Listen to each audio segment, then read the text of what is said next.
There is a moment every morning when the world is still asleep. The streets are quiet.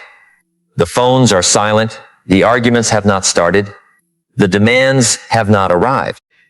The noise of yesterday has not yet returned.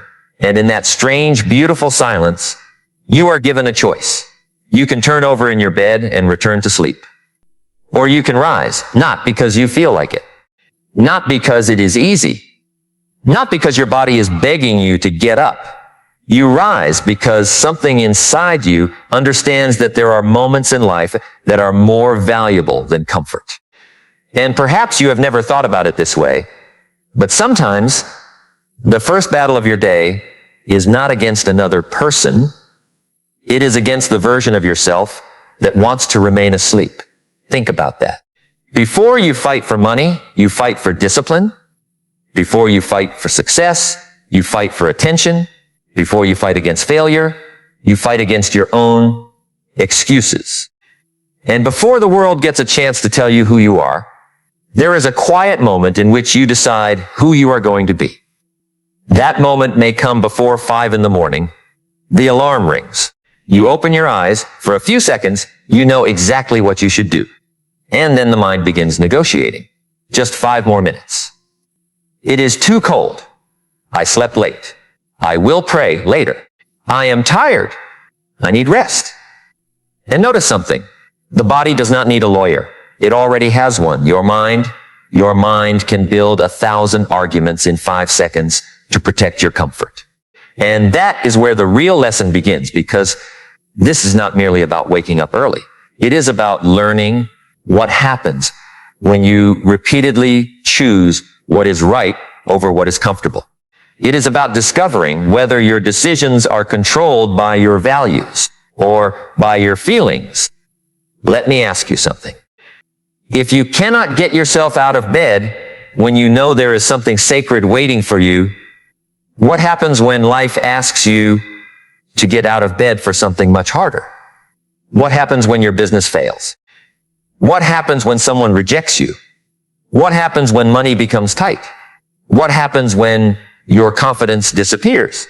What happens when the plan you spent 3 years building suddenly collapses? What happens when nobody believes in you? What happens when you have to begin again? Because life will ask you to rise. Life will ask you to rise when you are tired. Life will ask you to rise when you are disappointed. Life will ask you to rise when you feel forgotten. Life will ask you to rise when your heart is heavy. And the person who practices Klaus's rising in the quiet hours develops something that cannot be purchased in a store. He develops command over himself. She develops command over herself. And that is one of the rarest forms of freedom. You can have money and still be controlled. You can have education and still be controlled. You can have intelligence and still be controlled. You can have opportunity and still be controlled.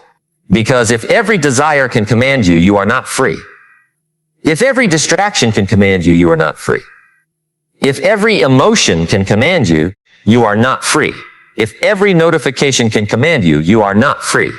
If every comfortable feeling can command you, you are not free. But something changes when you begin saying, I decide. Not my mood, not my laziness, not my fear, not my phone, not yesterday. I decide. And perhaps the first place you learn that sentence is beside your bed. The alarm rings. You do not negotiate. You do not debate. You do not wait until motivation arrives.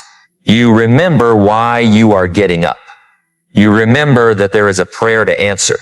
You remember that the quiet of the morning is not empty. It is an opportunity. And you rise. Now maybe you are listening to me and thinking, I have tried this. Maybe you have set the alarm. Maybe you have promised yourself. Maybe you have even said, from tomorrow, I will wake up before 5. And tomorrow came, and you stayed in bed. Then another tomorrow came, and the same thing happened. Eventually, something dangerous happens. You stop trusting your own promises. That is deeper than laziness. That is a crisis of self-trust. Because every time you tell yourself, I will do this, and then you refuse to do it, something happens inside you. You may not notice it immediately, but your mind notices. Your mind is keeping score. You say you will wake up early. You don't. You say you will stop wasting time. You don't. You say you will control your phone. You don't. You say you will become disciplined. You don't. You say you will pray consistently. You don't. And after enough repetitions, the mind begins to whisper, maybe this is just who I am. That sentence is dangerous because once you identify with weakness, you stop fighting it. You don't say, I am struggling with discipline. You say, I am not disciplined. You don't say, I sometimes procrastinate. You say, I am a procrastinator. You don't say, I missed today. You say, I can never stay consistent. A behavior becomes an identity, and an identity becomes a prison. But here is the part I want you to think about carefully. If your habits can teach your mind that you are weak, your habits can also teach your mind that you are strong. Every time you keep a promise to yourself, you place another brick into the foundation of your identity. One morning, one decision, one prayer, one moment of resistance, one small victory. And perhaps nobody sees it. Nobody applauds. Nobody sends you a message saying, well done. But you know that the alarm rang. You know that you were tired. You know that you wanted to sleep. And you got up anyway. That private victory has a strange power because confidence is not always created by public success. Sometimes confidence is created in private moments when nobody is watching.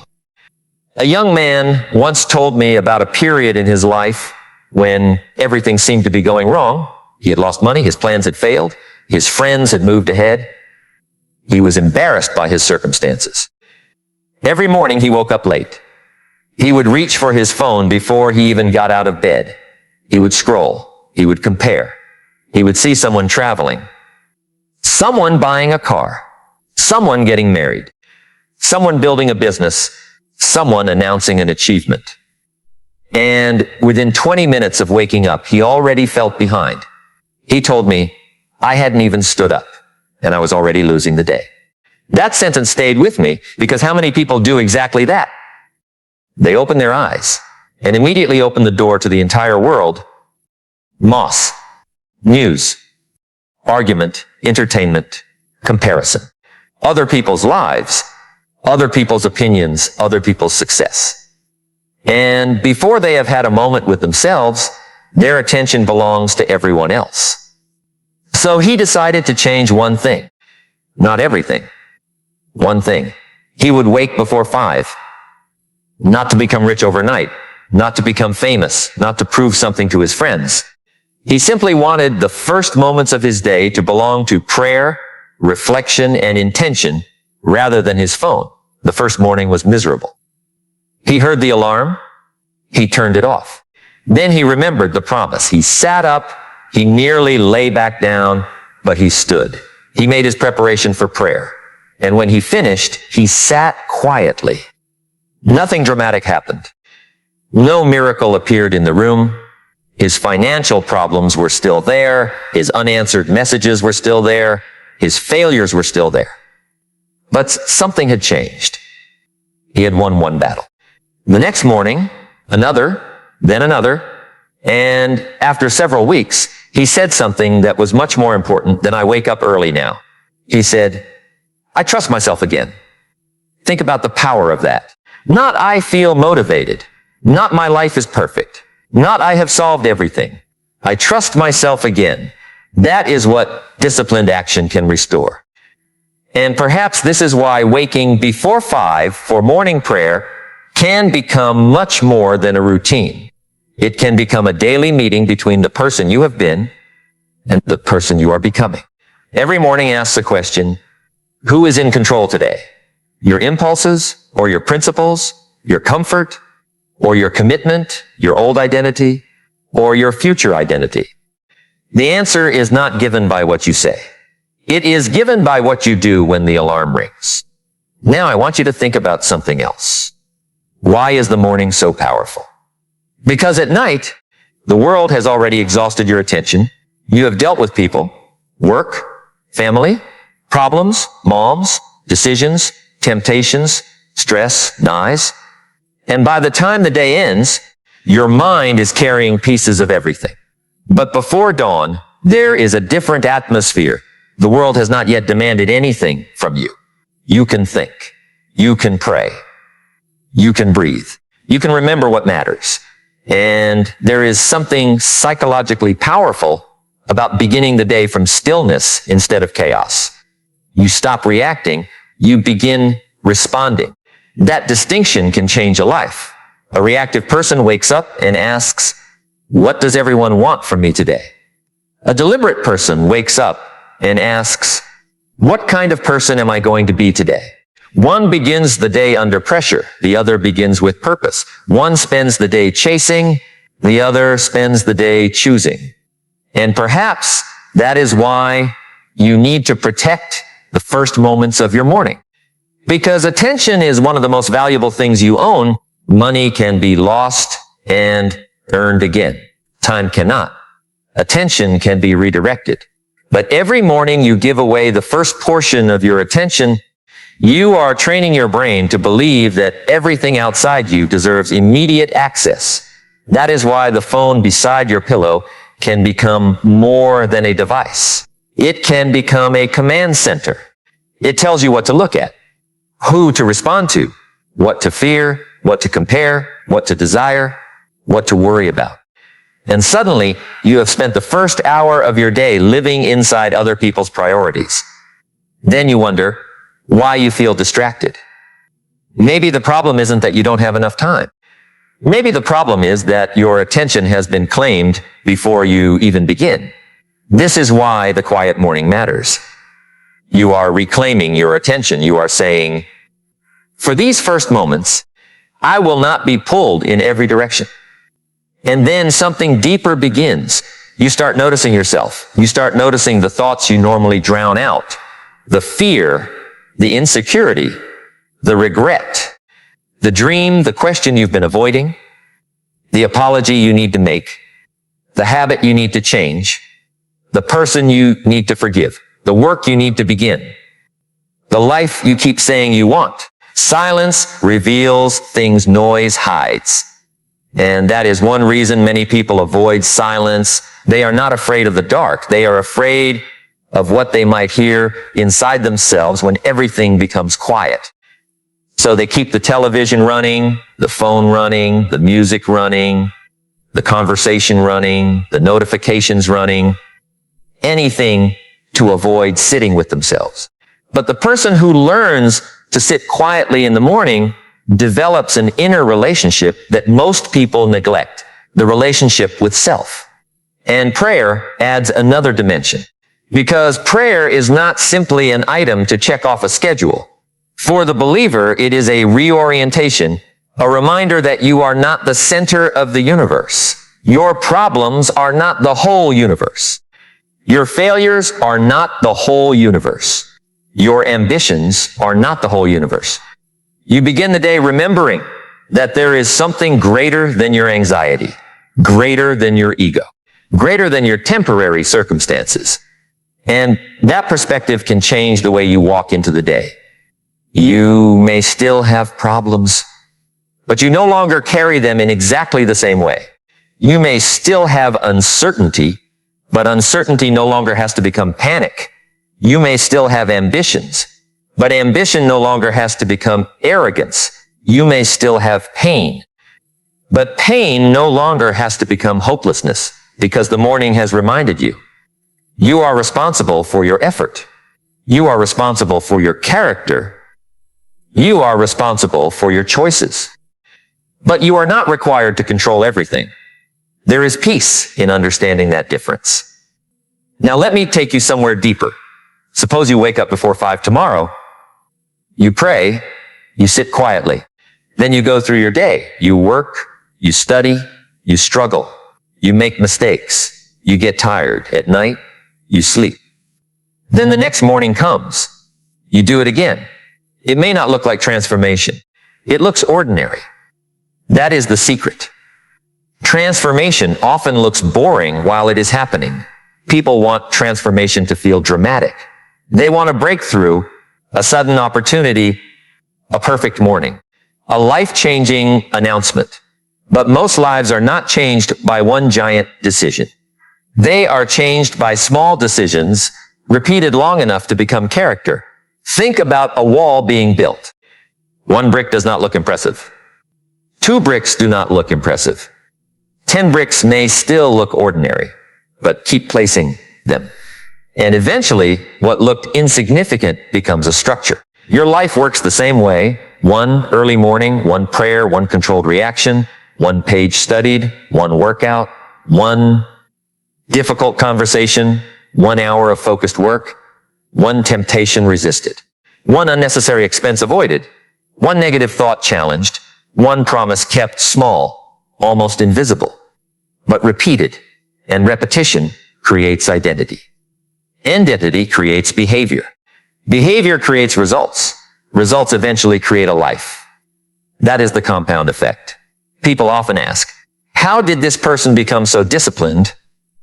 They see the result. They do not see the thousands of mornings. They see the confidence. They do not see the years of keeping promises. They see the successful business. They do not see the mornings when nobody cared. They see the strong character. They do not see the private battles. And this is why comparison is so dangerous. You compare your unfinished process with somebody else's visible result. You say, why am I behind? But you don't know their mornings. You don't know their sacrifices. You don't know their failures. You don't know the days they wanted to quit. You don't know what they did when nobody was watching. So stop asking why your life does not look like someone else's. Ask a better question. What am I repeatedly practicing? Because what you practice, you become. If you practice distraction, you become easier to distract. If you practice excuses, excuses become easier. If you practice discipline, discipline becomes easier. If you practice gratitude, gratitude becomes easier. If you practice prayer, returning to prayer becomes easier. If you practice waking up when you said you would, keeping promises becomes part of your identity. This is why the first decision matters, not because one morning will change everything, but because one morning can begin changing you. And once you understand that, you stop demanding instant results. You stop asking, why hasn't my life changed yet? Instead, you ask, who am I becoming through what I repeat? That is a much more powerful question. Let me ask you another. What would happen if you lived the next year exactly as you have lived the last year?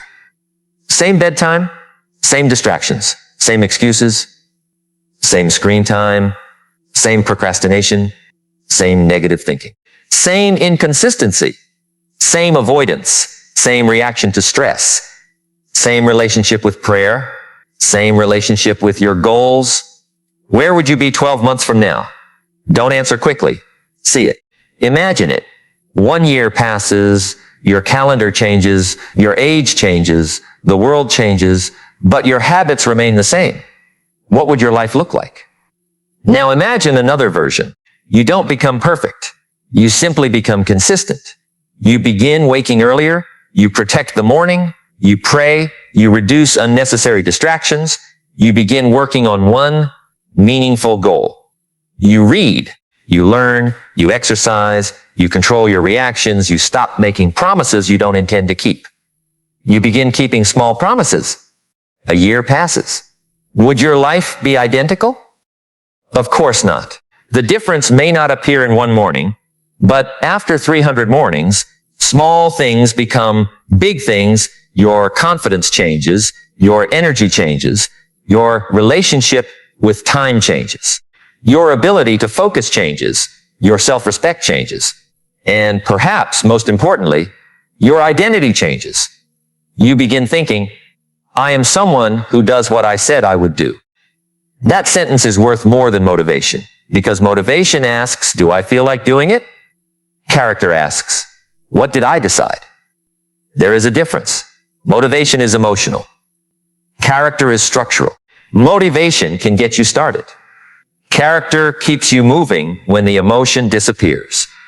And morning prayer can become one of the places where you practice that character, not perfectly, not without difficult days, but sincerely, because there will be mornings when you fail. There will be mornings when you oversleep. There will be mornings when you feel exhausted. Do not turn one failure into an identity. If you miss once, return. If you miss again, return again. The enemy is not one bad morning. The danger is the sentence. Well, I already failed, so it doesn't matter anymore. That sentence has destroyed more progress than the original mistake. You miss one day, then you miss another, then shame enters, then avoidance, then you stop trying. No, you return. The disciplined person is not someone who never falls. The disciplined person learns to return quickly. There is tremendous strength in returning. You do not need a perfect record to build a powerful life. You need the courage to begin again. And perhaps somebody listening right now needs to hear that. Maybe you have disappointed yourself. Maybe you've made promises and broken them. Maybe you've spent months telling yourself that you would change. Maybe you've lost confidence. Maybe you look at your life and think, I should be further ahead. Maybe. But what will that thought accomplish if you use it only to punish yourself? Regret can become useful when it becomes instruction, but regret becomes poison when it becomes identity.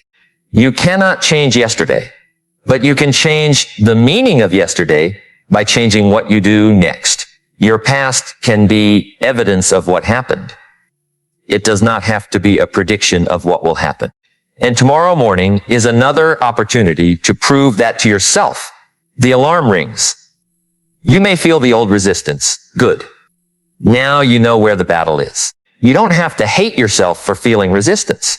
You simply don't have to obey it. That is a mature form of discipline. You can feel tired and still act. You can feel afraid and still act. You can feel uncertain and still act. You can feel unmotivated and still act. Emotions can be present without becoming commands.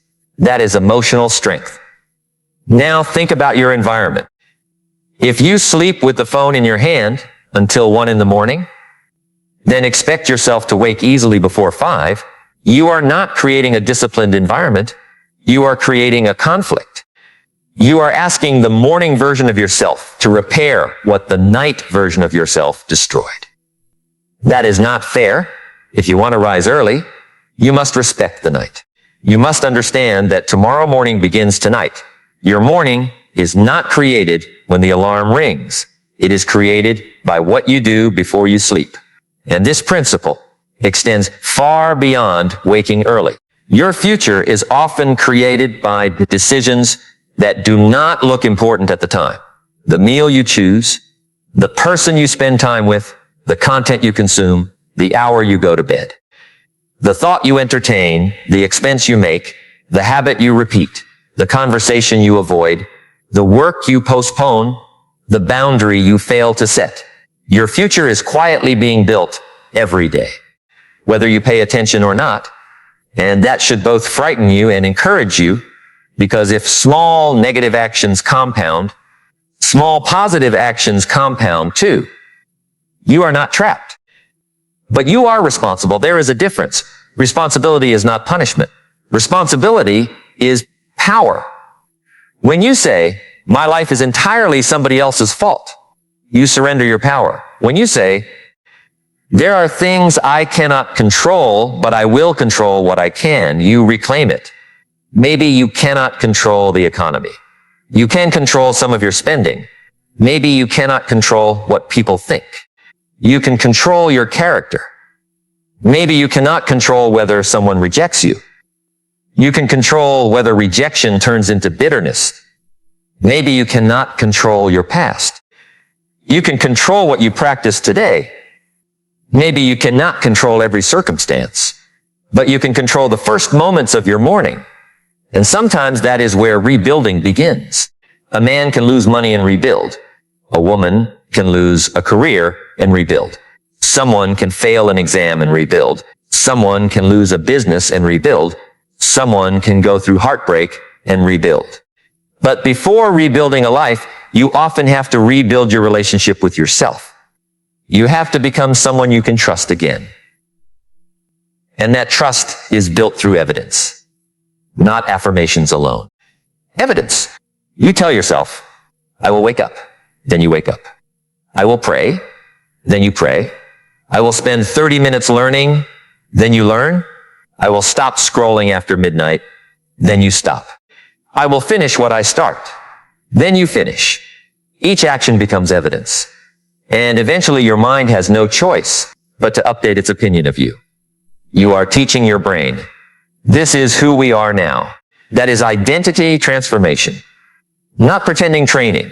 There is another reason this matters. When you rise before the world, you begin experiencing yourself as a person who can act before circumstances become perfect. That is enormously important because if you train yourself to wait for perfect conditions, you will spend your life waiting. I will start when I have money. I will start when I have confidence. I will start when I have more time.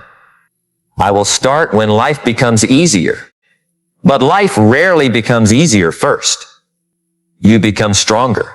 Then you handle life better. That is the difference. You do not wait for confidence before acting. Action creates evidence. Evidence creates confidence. You do not wait until discipline feels natural. You practice discipline until it becomes more natural. You do not wait until your mind becomes peaceful. You create moments of peace and return to them. You do not wait until you become the person you want to be. You practice behaving like that person. And that brings us to a deeper question. Who do you want to be when nobody is watching? Because your public identity can be carefully designed. You can look disciplined online.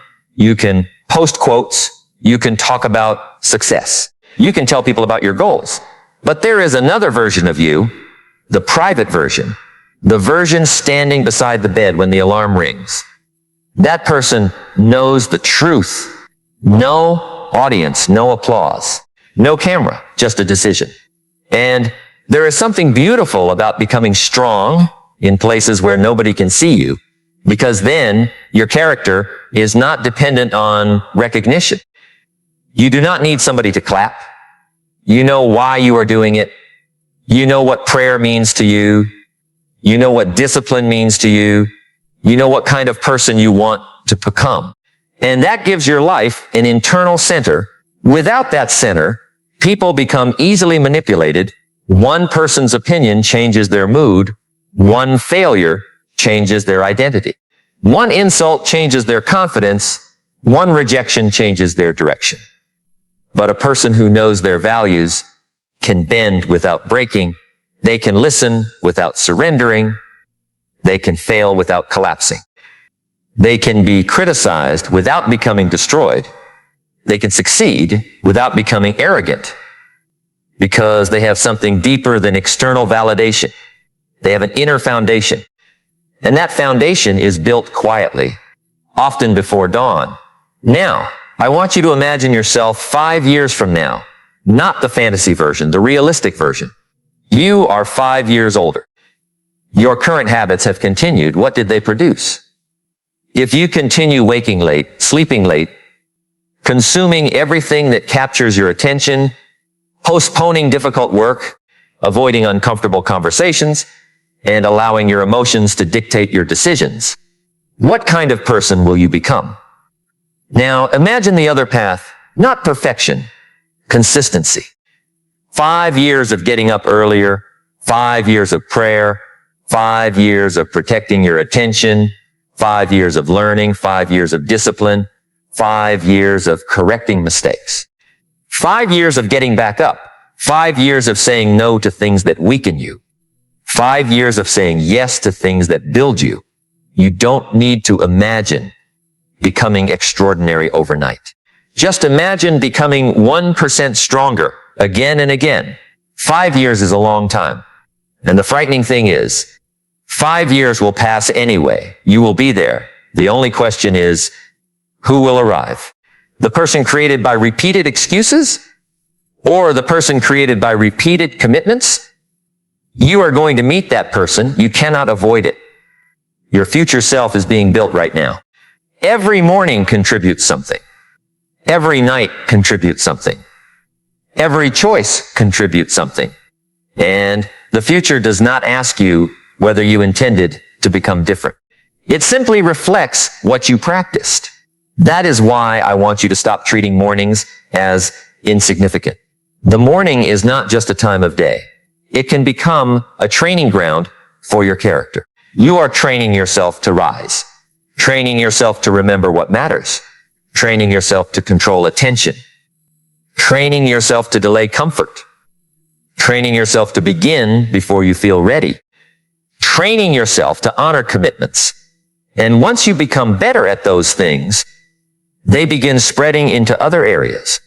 The discipline you practice in prayer can influence how you work. The patience you practice in silence can influence how you speak. The restraint you practice with your phone can influence how you spend money. The consistency you practice in waking can influence how you study. The humility you practice in prayer can influence how you treat people. The morning becomes connected to the entire life. This is how habits spread. A good habit rarely stays in one corner. It begins influencing the person, and the person begins making different decisions. That is why I don't want you to think of this as merely, I need to wake up early. Think deeper. I need to become a person who can rise when something matters. That is different, because maybe one day life will call you to rise for something much bigger. Maybe someone you love will need you. Maybe your business will need you. Maybe your child will need you. Maybe your family will need your strength. Maybe your community will need your leadership. Maybe your opportunity will arrive at a difficult hour. And if you have spent years training yourself to obey comfort, you may not be prepared. But if you have trained yourself to rise, to act, to pray, to think, to endure, then difficulty does not introduce discipline to you. Difficulty reveals the discipline you already built. That is why the small battle matters. Small battles prepare you for large ones. The morning teaches you something the afternoon cannot teach in quite the same way. It teaches you to act before the world starts negotiating with your attention. It teaches you to choose before you are distracted. It teaches you to begin before you are emotionally prepared. And there is another hidden lesson. When you wake early consistently, you begin discovering that tiredness is not always a stop sign. Sometimes tiredness means rest is needed. Of course, the body matters. Healthy sleep matters. You should not glorify exhaustion. The goal is not to sleep irresponsibly and call it discipline. The goal is to organize your life so that you can rise with intention. There is wisdom in preparation. If you want the morning, respect the night. If you want focus, protect your attention. If you want discipline, reduce unnecessary decisions. If you want peace, stop feeding chaos. If you want consistency, make the desired behavior easier to repeat. Discipline is not always about forcing yourself harder. Sometimes discipline is designing your life more intelligently. Put the phone away. Prepare what you need before sleeping. Set the alarm. Sleep at a responsible time. Create a simple routine. Rom unnecessary friction. Make the right action obvious. Then when morning arrives, you are not negotiating with 100 obstacles. You are simply following a path you already prepared. This is wisdom. The strongest people are not always the people with the strongest willpower. Often they are people who understand themselves well enough to design their environment. They know when they are weak. They know what distracts them. They know what triggers their procrastination. They know which people drain them. They know which habits make tomorrow harder, and they build boundaries. That is maturity. You don't prove your strength by standing next to temptation all day. Sometimes you prove your strength by refusing to invite temptation into the room. And this matters with the phone. How many mornings have been lost because of one notification, one video, one message, one scroll, one recommendation. You tell yourself, just for a minute. 20 minutes later, you are still there. And the strange thing is that you didn't make one large decision to waste 20 minutes. You made 20 tiny decisions. One more, one more, one more. That is how distraction works. And that is also how progress works. One page, one page, one page, one morning, one morning, one morning. One prayer, one prayer, one prayer. Your life is not usually destroyed by one giant mistake, and it is not usually transformed by one giant action. It is shaped by repetition. So what are you repeating? That question deserves your attention, because repetition is voting. Every action is a vote for the person you are becoming. When you wake up and immediately scroll, you vote for distraction. When you get up and pray, you vote for purpose. When you postpone important work, you vote for avoidance. When you begin difficult work, you vote for courage. When you spend carelessly, you vote for short-term pleasure. When you save and invest wisely, you vote for future freedom. When you react angrily, you vote for emotional impulse. When you pause before responding, you vote for self-control. One vote doesn't determine an election, but thousands of votes do. And your identity is being elected every day. This is why the morning matters. It is an early vote. A vote for the kind of person you want to become. Now imagine something painful. Imagine reaching an older age and looking backward, not at the things you failed at. Those may hurt. But imagine looking at the things you never attempted because you kept postponing. Imagine saying, I had the time. I had the opportunity. I knew what I needed to do. I just kept saying tomorrow. That kind of regret is heavy because failure can sometimes be honorable. You tried, you fell, you learned, you got up. But regret often comes from knowing you never truly showed up. You kept waiting. Waiting for confidence, waiting for energy, waiting for the perfect time, waiting for somebody to encourage you, waiting for circumstances to change. And one day you realize the calendar kept moving while you kept negotiating. Do not let comfort steal years from you. Comfort feels harmless. That is why it is dangerous. 5 more minutes feels harmless. One missed prayer feels small. One night of poor sleep feels small. One day of procrastination feels small. 1 week of distraction feels small. 1 month of inconsistency feels small. But small things have direction. And direction matters more than speed. If you are walking in the wrong direction, moving slowly does not save you. You need to turn. And maybe this morning routine is one of the ways you turn. Not because waking before 5 magically solves your life. It doesn't. But because it can become evidence that you are capable of changing direction. The first change is often not external. It is internal. You begin thinking differently about yourself. I am not helpless. I can choose. I can return. I can improve. I can become disciplined. I can protect my attention. I can start again. And once that belief becomes grounded in action, something powerful happens. You stop waiting to feel like the person you want to become. You begin behaving like them. That is the turning point. There was a woman who had spent years telling herself she lacked confidence. She avoided opportunities. She avoided speaking. She avoided applying for positions she wanted. She avoided conversations. She avoided beginning because she was afraid of failing. One day someone asked her, how long are you going to wait until you feel confident? She didn't have an answer because confidence had become a condition. I will act when I feel confident.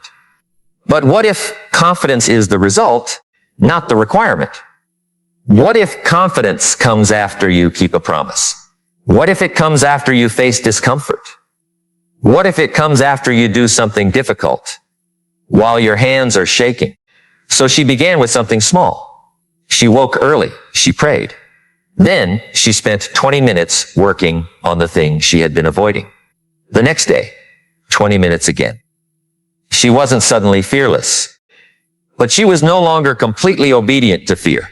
That distinction changed her life. Courage is not the absence of fear. Courage is refusing to let fear become the only voice in the room. And perhaps that is what you need in your mornings. Not a magical feeling, a decision. The alarm rings. Fear says, stay. Comfort says, later. Habit says, sleep. But another voice says, rise. You choose which voice gets authority. And every time you choose wisely, you strengthen that voice. This is how inner leadership develops. You become your own leader, not in an arrogant way. In a responsible way, you stop waiting for somebody else to push you. You stop needing somebody to remind you. You stop requiring external pressure for every important action. You begin directing yourself. And that is one of the foundations of adulthood, self-leadership, because nobody is coming to manage every hour of your life. Nobody will stand beside your bed forever. Nobody will force you to use your time well. Nobody will make your choices for you. Eventually, you have to lead yourself. And if you cannot lead yourself in small things, larger responsibilities become heavier. That is why the small discipline matters. You are practicing leadership before anybody gives you a title. You are practicing responsibility before anybody gives you authority. You are practicing consistency before anybody rewards you. You are building the foundation before anyone sees the building. Now, there will be days when you don't feel spiritual.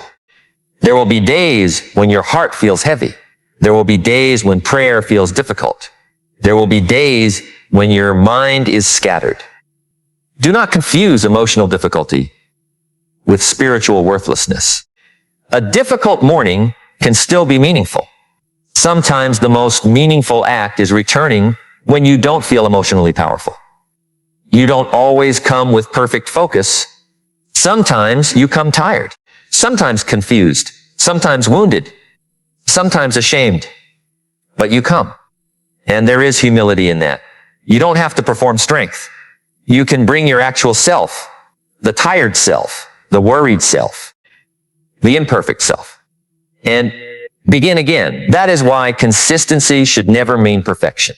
Consistency means returning to what matters, returning after distraction, returning after failure, returning after weakness, returning after a bad day. The person who keeps returning becomes difficult to defeat, not because they never lose, because losing no longer convinces them to quit. And now I want you to imagine your life 3 years from now. You wake before dawn almost automatically, not because every morning is easy, but because your body and mind have learned the rhythm. You pray. You sit quietly. You know what your priorities are. You are not beginning the day in panic. You are not immediately consuming everybody else's life. You have a direction. You work. You struggle. You continue. Your life is not perfect, but you are different. You carry yourself differently. You trust yourself differently. You speak differently.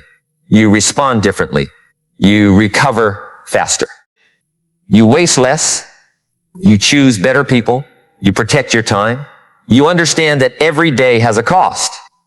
And you realize something: the transformation did not happen on one special morning. It happened on hundreds of ordinary mornings that nobody celebrated. That is the part people don't see. The empire is built in ordinary days. The character is built in ordinary decisions. The confidence is built in ordinary moments. The life you want is often hidden inside ordinary habits. And perhaps that is why people miss it. They are waiting for extraordinary opportunities. But extraordinary lives are often built through ordinary discipline. One morning at a time, one decision at a time, one prayer at a time, one act of courage at a time, one refusal at a time, one return at a time. And now we can go deeper, because the real question isn't, can I wake up before 5? The real question is, what am I willing to sacrifice for what I say matters? That question exposes priorities. Everybody says certain things matter. Health matters. Family matters. Faith matters. Time matters. Growth matters. Peace matters. Purpose matters. But your calendar reveals what matters. Your attention reveals what matters. Your habits reveal what matters. Your mornings reveal what matters, not because one missed morning defines your entire life, but because repeated behavior tells the truth. You cannot say time matters while giving hours away carelessly every day. You cannot say growth matters while refusing discomfort. You cannot say your future matters while consistently sacrificing it for immediate pleasure. And you cannot say discipline matters if you only practice it when it feels convenient. This is not condemnation. It is clarity. And clarity is powerful because once you see the truth, you can change it. The person who refuses to look cannot change. The person who looks honestly can begin.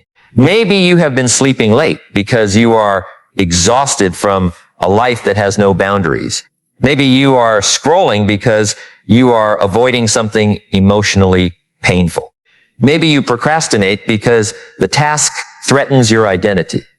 Maybe you stay distracted because silence forces you to confront disappointment. Maybe your problem is not laziness. Maybe your problem is unresolved fear. That is why I said earlier there is something underneath discipline. Sometimes the behavior is only the surface. A person says, I'm lazy, but underneath may be fear of failure. Another says, I have no motivation. Underneath may be burnout. Another says, I can't wake up.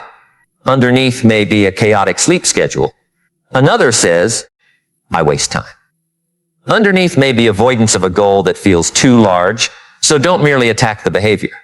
Ask, what is underneath this? That question changes everything. If you understand the cause, you can change the system. If you only punish the symptom, you may repeat the cycle. Maybe you need to sleep earlier. Maybe you need to reduce stimulation at night. Maybe you need to stop carrying your phone into bed. Maybe you need to prepare your morning before sleeping. Maybe you need to stop setting 10 alarms and start respecting the first one. Maybe you need to make your reason stronger than your excuse. And maybe you need to forgive yourself for past inconsistency so that you can stop living inside the identity created by it. There is a difference between accountability and self-hatred. Accountability says, I did this. I need to change. Self-hatred says, I did this. Therefore, I am worthless. The first creates growth. The second creates paralysis. Do not confuse beating yourself up with discipline. Discipline is not cruelty. Discipline is love for your future. You go to sleep earlier because tomorrow matters. You wake earlier because your values matter. You say no because your goals matter. You save money because freedom matters. You study because your potential matters. You apologize because relationships matter. You pray because your relationship with God matters. You practice because mastery matters. Discipline is often simply choosing what you value most over what you desire most in the moment. And that is a beautiful definition. What you desire most in the moment is not always what you value most in life. You may desire sleep, but value prayer. You may desire entertainment, but value growth. You may desire comfort, but value freedom. You may desire revenge, but value peace. You may desire approval, but value integrity. Maturity is learning to live according to deeper values rather than temporary impulses. And morning prayer can become a daily reminder of that hierarchy. Before the world tells you what to chase, you remember what is sacred. Before money tells you what matters, you remember what is eternal. Before comparison tells you that you are behind, you remember that your worth is not measured by another person's timeline. Before fear tells you to hide, you remember that courage is practiced. Before comfort tells you to stay, you rise. There is something deeply humbling about standing in the early morning when almost everyone else is asleep. You realize how small you are, and strangely, that can make you stronger because you stop needing to prove everything. You stop trying to control everything. You stop measuring yourself entirely through other people. You begin understanding that your life is a responsibility, a trust, an opportunity. And each morning is another page. You don't know how many pages remain. That thought should not make you afraid. It should make you awake. There are people who keep saying, one day I will pray consistently. One day I will get healthy. One day I will fix my finances. One day I will learn. One day I will start. One day I will become disciplined. One day I will become the person I know I can be. But one day is not a day on the calendar. It is a hiding place. And sometimes you need to stop hiding there, because the future is not waiting for you to feel ready. The future is being created while you hesitate. This does not mean rushing. It means respecting time. There is a difference. Move deliberately, but move. And tomorrow morning, when the alarm rings, remember that this is not about proving something to the world. The world may never know. That's okay. This is between your values and your actions. Between the person you say you want to be and the person you practice becoming. Between your present comfort and your future peace. Between the excuse and the commitment. Between the old identity and the new one.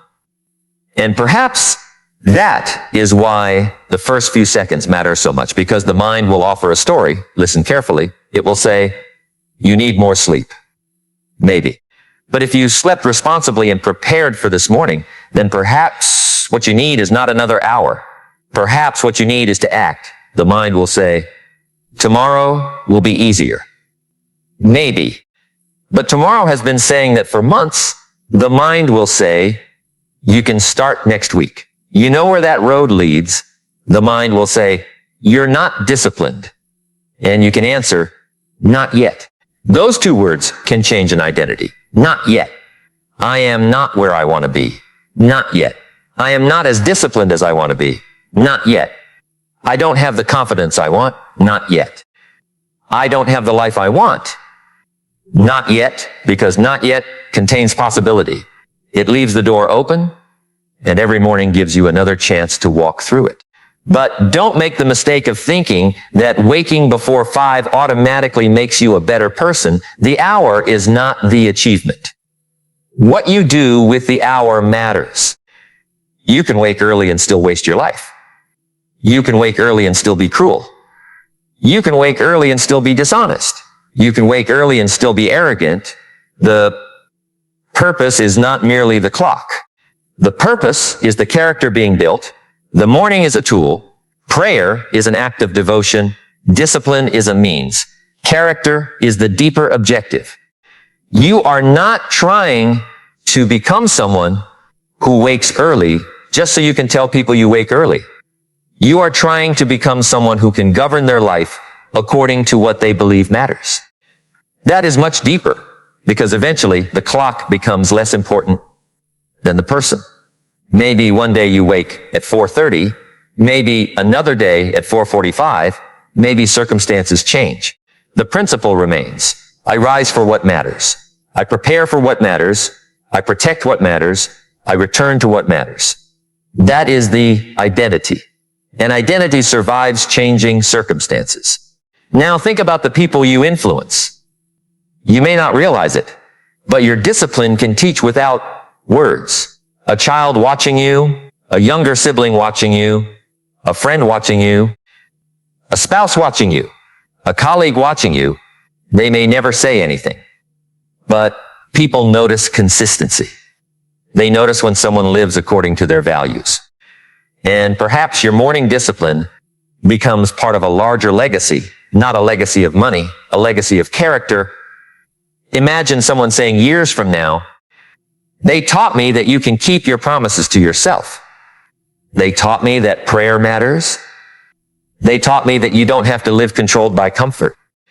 They taught me to begin the day with purpose. That is influence. You don't need a stage to influence people.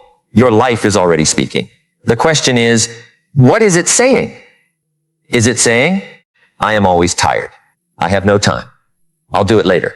I can't. Someone else will handle it. Or is it saying, I may struggle, but I return. I may be tired, but I remain responsible.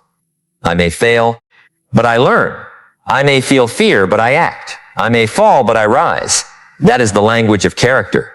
And character is not built by speeches. It is built by repeated choices.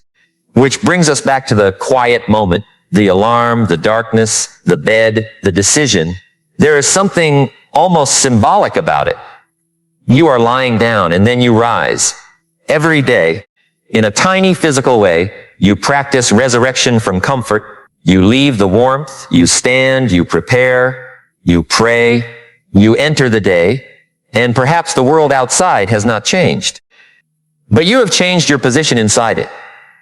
You are no longer horizontal, waiting for life to happen. You are standing.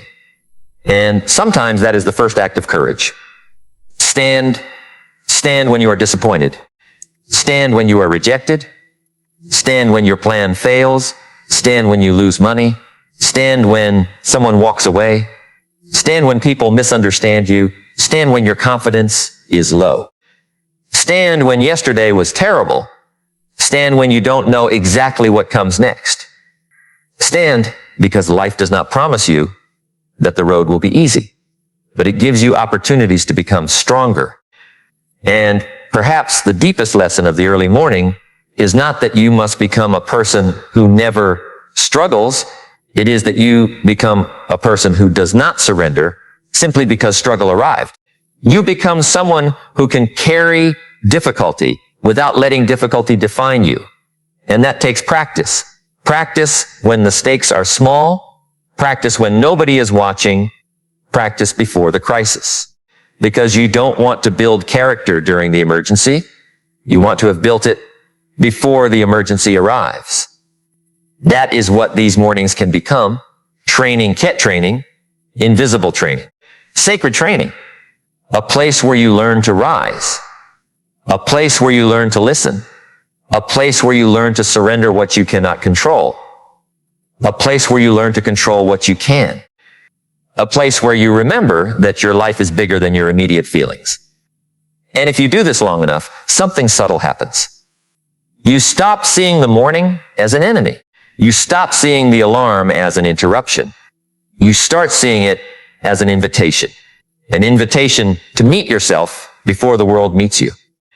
An invitation to remember your purpose before distractions tell you what to want. An invitation to pray before you panic. An invitation to think before you react. An invitation to choose before you consume.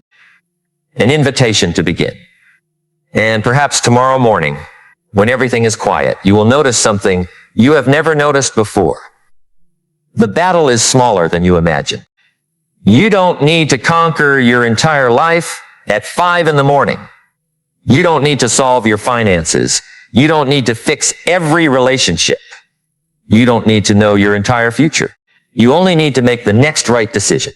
Rise, prepare, pray, breathe, think, begin, then take the next decision when it arrives. This is how a life is rebuilt. Not all at once, but deliberately. And maybe your life has been waiting for that kind of deliberate attention. Maybe you have been moving too fast to hear yourself. Maybe you have been consuming too much to create. Maybe you have been reacting too much to choose. Maybe you have been sleeping through moments that could have become turning points. And maybe the turning point will not feel dramatic. Maybe it will sound like an alarm in a dark room. Maybe it will look ordinary. Maybe nobody will know. Maybe nobody will congratulate you. But you will know.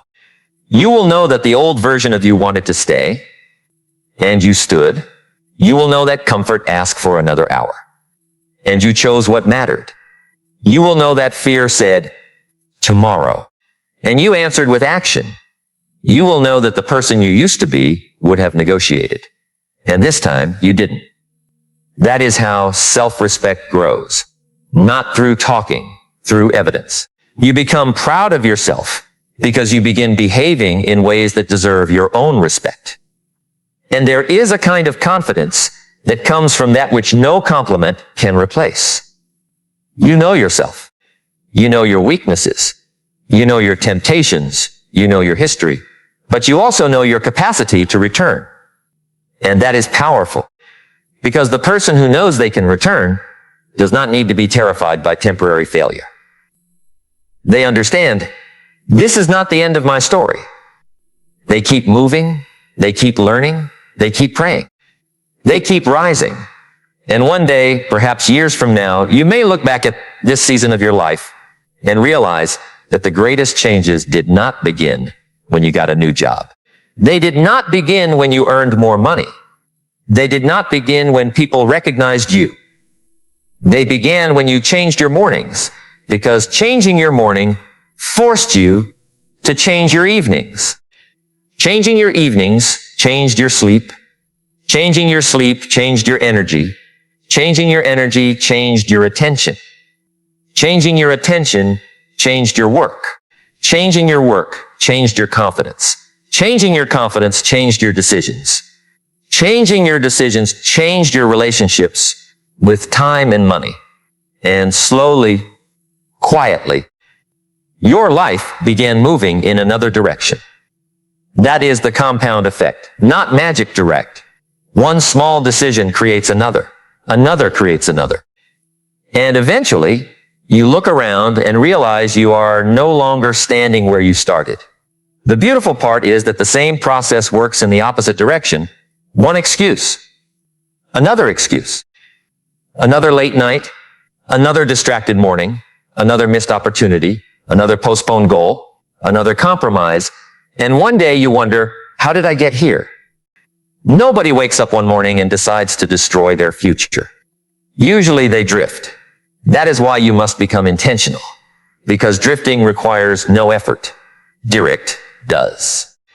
And the early morning can become a declaration, I will not drift today. Not because you know everything, not because you can control everything, but because you can choose your direction. And maybe you are thinking, what if I have tried before? Try again. What if I fail? Return. What if I miss a morning? Return. What if I feel weak? Return. What if I lose motivation? Return. What if life becomes difficult? Return. The strength is not in never needing to return. The strength is in becoming someone who returns quickly, because life will knock you off rhythm. Illness, travel, work, family responsibilities, unexpected events, emotional pain. Some mornings will not go according to plan. That's life. The goal is not rigidity. The goal is rootedness. A tree can move in the wind because its roots are deep. You want roots. Prayer can deepen those roots. Invention can deepen those roots. Discipline can deepen those roots. Values can deepen those roots. And when the wind comes, you bend without being uprooted. Now, I want you to think about something even more personal. What are you asking God for that you are not preparing yourself to receive? You ask for strength. Are you practicing strength? You ask for guidance. Are you making space to listen? You ask for opportunities. Are you preparing for them? You ask for a better life. Are your daily decisions aligned with it? You ask for peace. What are you feeding your mind? You ask for success. What are you practicing every day? Prayer does not replace responsibility, and responsibility does not replace prayer. They can meet. You pray, then you act, you ask, then you prepare, you trust, then you work, you surrender what you cannot control, then you control what you can. That balance creates a different kind of person. Not passive, not frantic, steady. And perhaps steadiness is what you have been missing. You don't need another burst of motivation. You may need a rhythm. A rhythm that carries you when motivation disappears, because motivation is a visitor. Rhythm becomes a home. A routine does not have to be complicated. It can be simple. Wake, prepare, pray, sit, breathe. Reflect, fight if necessary, plan the day, begin the most important work. The power is not in complexity. The power is in repetition. And repetition eventually reduces friction. At first, waking early feels like a battle. Then it becomes a habit. Then the habit becomes part of identity. Then the identity influences other habits. And suddenly you are not forcing every decision. You have trained yourself. That is what training means. You repeat something until the behavior becomes more available. Athletes train. Musicians train. Writers train. Leaders train. And character also trains. You train patience, you train focus, you train courage, you train prayer, you train discipline, you train attention. And you train rising before dawn, when it is inconvenient, when it is quiet, when nobody is watching. That is where the training becomes real. And perhaps one morning, you will sit after prayer and realize something uncomfortable. The biggest obstacle in your life was not always the world. Sometimes it was the story you kept telling yourself. I can't. I am too far behind. I've already wasted too much time. People like me don't succeed. I have no discipline. I've always been this way. Those sentences can become invisible cages. But cages can be opened, not with one inspirational sentence, with evidence. Do something different, then do it again, then again. Give your mind new evidence. If you have always been late, become punctual. If you have always procrastinated, finish one difficult task. If you have always slept through the morning, rise once, then again. If you have always reacted emotionally, pause once, then again. If you have always quit after failure, return once, then again. The mind learns, and eventually the sentence changes. I used to be that person. That is powerful. You don't deny the past, you outgrow it. And perhaps this is what the next chapter of your life requires. Not a new personality, a trained version of the person you already are. You don't need to become someone else. You need to remove what is keeping your better qualities buried. Fear, distraction, inconsistency, comfort, comparison, excuses, unexamined habits. And every morning gives you another opportunity to practice. So when you stand in that quiet hour, don't rush through it mentally. Be there. Notice the silence. Notice your breath. Notice your thoughts. Notice the fact that the world has not yet asked you for anything. You have been given a moment. Use it with intention. And then carry that intention into the day. When someone annoys you, remember the morning. When temptation appears, remember the morning. When you feel like quitting, remember the morning. When you doubt yourself, remember the morning. Not because waking early makes you invincible, but because you have evidence that you can choose. You have already practiced choosing. And that memory can become strength. There will be days when nobody believes in you. Believe through action. There will be days when you don't believe in yourself. Borrow confidence from your habits. There will be days when the goal feels too far away. Focus on today's brick. There will be days when you feel like you are moving too slowly. Remember the compound effect. There will be days when you fail. Return. There will be days when you win. Stay humble. There will be days when life is beautiful. Be grateful. There will be days when life hurts. Stay rooted. This is what a disciplined life looks like. Not a perfect life.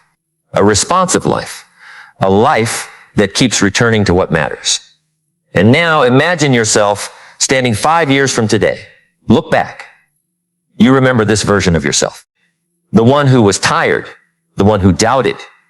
The one who procrastinated. The one who had unfinished goals. The one who sometimes felt behind. And you realize something. That person did not need to know everything. That person simply needed to stop abandoning himself, stop abandoning herself, stop breaking promises, stop giving away every morning, stop surrendering attention, stop waiting for the perfect feeling, start returning, and perhaps the person you become 5 years from now will be grateful for the mornings nobody else knew about. The mornings when you chose prayer, the mornings when you chose discipline, the mornings when you chose silence, the mornings when you chose preparation, the mornings when you chose to become trustworthy to yourself. That future person is not imaginary. That future person is being constructed now, and you are either constructing them intentionally or accidentally. There is no neutral. Every day contributes. Every night contributes. Every choice contributes. The question is not whether you are building. you are. The question is what you are building. And perhaps that is the question I want sitting quietly in your mind the next time you close your eyes at night. Not, will I feel like waking up? Ask, what kind of person am I practicing becoming? Because when the alarm rings, that question is more powerful than motivation. You are not simply getting out of bed. You are voting for discipline, for faith, for attention, for self-respect, for purpose, for your future. And maybe the bed will feel warm. Maybe the room will be cold. Maybe your body will complain. Maybe your mind will offer excuses. Let it. You don't need to silence every thought. You simply need to know which thought gets the final vote. And then you rise, you prepare, you pray, you sit in the quiet. And somewhere in that silence, before the world wakes, before the messages arrive, before the demands begin, you may discover something that cannot be discovered in a crowded room. You may discover that you are capable of becoming someone you once thought was beyond you. Not overnight. Not without struggle. Not without mistakes. But through repetition, through return, through patience, through faith, through disciplined choices that seem small today, but become enormous when accumulated. And perhaps the most important part is still the part nobody can see, the moment after the prayer, the moment when you remain there for a little while, the moment when you ask yourself what you have been avoiding, the moment when you realize that the life you keep asking for may require a version of you that your current habits have not yet built. And instead of becoming discouraged by that realization, you become curious. What if I can build that person? What if I can become more disciplined? What if I can become calmer? What if I can become more focused? What if I can become more faithful? What if I can become more courageous? What if I can stop allowing every feeling to control my actions? What if I can stop giving my best hours away? What if I can stop saying tomorrow? What if I can begin? And perhaps you don't need the answer tonight. Perhaps the answer is waiting for you in the morning. Not in some dramatic revelation, in a decision, the alarm, the darkness, the quiet, the hesitation, the breath, the standing, the preparation, the prayer. And then the first light beginning to appear beyond the horizon. The world slowly waking, birds beginning to move, streets beginning to fill, people beginning their routines. And you are already awake, not ahead of everyone, not better than everyone, just awake, present, intentional, and perhaps that is enough for the next decision, then another, then another. Until one ordinary morning becomes another ordinary morning, and another, and another. And somewhere along the way, without noticing the exact moment it happened, you realize that the person who once struggled to rise has become someone who rises, because that is simply who they are. And the quiet morning no longer feels like a battle. It feels like the place where you remember